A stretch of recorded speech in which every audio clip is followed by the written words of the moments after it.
ሞናሊዛን የሰረቀው ግለሰብ ቪንቼንዞ ፔሩጂያ። የታዋቂ ወንጀለኞች ፋይል።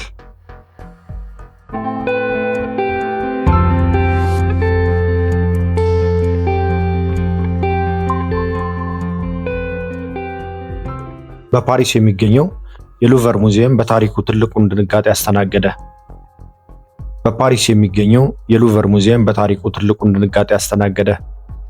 በዓለም ላይ እጅግ ውድ የሆነው የሊዮናርዶ ዳቪንቺ ሞናሊዛ ስዕል በድንገት ከቆመበት ግድግዳ ላይ ጠፋ። ነሐሴ 21 1911 ዓ.ም። ጊዜው እንደ አውሮፓውያኖች አቆጣጠር ነው። ለ24 ሰዓታት ያህል ሙዚየሙ ስዕሉ መጥፋቱ እንኳን አላወቀም ነበር። ሌባው ማን ነበር? እንዴትስ በዓለማችን እጅግ ጥበቃ የሚደረግበትን ሙዚየም ሰብሮ ወጣ? ዛሬ በወንጀል ፈለግ ሞናሊዛን ለዓለም ያስተዋወቀውን ያንን ድንቅ ዝርፊያ እንመረምራለን።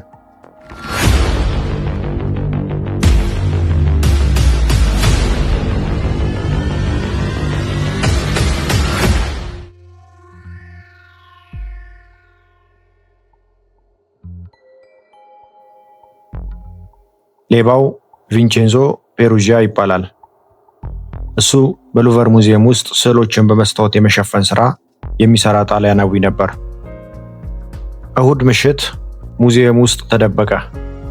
ሰኞ ጠዋት ሙዚየሙ ለጥገና ተዘግቶ እያለ ቪንቼንዞ ነጭ የሰራተኛ ልብሱን ለብሶ ወደ ስዕሉ አመራ። ማንም አላየውም፣ ማንምም አልተጠራጠረውም ነበር።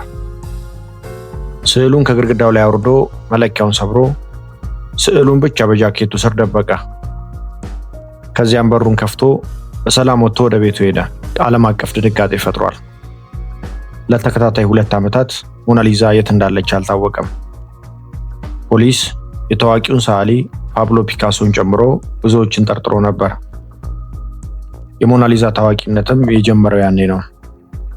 በሺዎች የሚቆጠሩ ሰዎች ባዶውን ግድግዳ ለማየት ወደ ሙዚየሙ ይጎርፉ ጀመር። ጋዜጦች በየቀኑ ስለ ስርቆቱ ይጽፉ ነበር። ለምን ሰረቀው? ቪንቼንዞ ስዕሉን የሰረቀው ለገንዘብ ብቻ አልነበረም። እሱ እንደሚያምነው ናፖሊዮን ቦናፓርት ስዕሉን ከጣሊያን በዝርፊያ ስለወሰደው ስዕሉ ወደ ትውልድ ሀገሩ ጣሊያን መመለስ አለበት የሚል የሀገር ፍቅር ስሜት ስለነበረውም ነው። ለ2 ዓመታት ያህል ስዕሉን በኩሽናው ውስጥ በሚገኝ አንድ የእንጨት ሳጥን ውስጥ ደብቆት ቆየ። ውድቀቱ በ1913 ዓ.ም ቪንቼንዞ ስዕሉን በጣሊያን ለሚገኝ አንድ የሥነ ጥበብ ጋለሪ ባለቤት ለመሸጥ ሲሞክር ተያዘ። ፖሊስ በቁጥጥር ስር ሲያውለው እሱ ግን እኔ ወንጀለኛ አይደለሁም፣ ስዕሉን ወደ ሀገሩ የመለስኩ ጀግና ነኝ ይል ነበር። ቪንቼንዞ የታሰረው ለጥቂት ወራት ብቻ ነበር። ስዕሉ ግን በታላቅ ክብር ወደ ሉቨር ተመለሰ። ዛሬ ሞናሊዛን ለማየት በሚሊዮኖች የሚቆጠሩ ሰዎች የሚሰለፉት በቪንቼንዞ ፔሩጂያ ድንቅ ስርቆት ምክንያት በዓለም ዙሪያ ታዋቂ ስለሆነች ነው። የቪንቼንዞ ተግባር የሀገር ፍቅር ነው ወይስ ተራ ስርቆት?